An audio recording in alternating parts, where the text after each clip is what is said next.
En voilà une drôle de tenue pour aller à la plage. Malheureusement, ces policiers ne sont pas là pour prendre du bon ton, mais bien pour rappeler à l'ordre ceux qui ne supportent pas de rester à la maison. Exception faite, ces touristes américains fraîchement débarqués.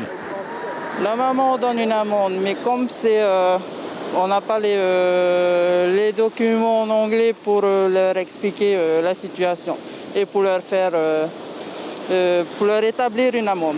On leur a expliqué de rentrer chez eux, à leur hôtel et que à partir de la semaine prochaine, les places seront ouvertes. Un peu plus loin, des adolescents s'adonnant au plaisir de la glisse. Heureusement pour eux, ils habitent la maison en bord de mer. On va quand même à leur rencontre. On leur demande quand même de respecter les décisions qui ont été prises en ce moment vu la crise sanitaire. L'objectif est avant tout de freiner les sorties non indispensables et surtout d'éviter les attroupements comme ici. Depuis le confinement, les patrouilles sont nombreuses.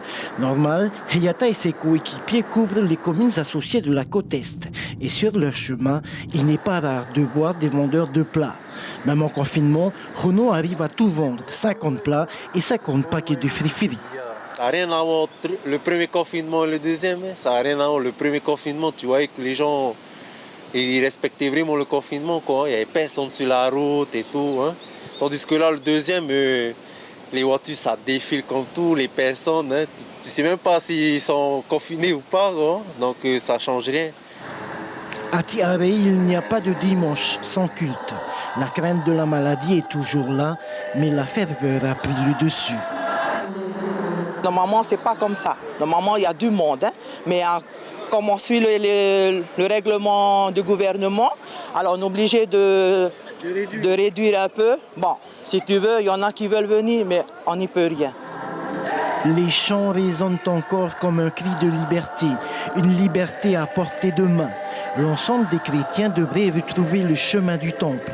Ici, 1500 fidèles sont attendus dimanche prochain. L'information en continu sur Polynésie la première, Internet et réseaux sociaux.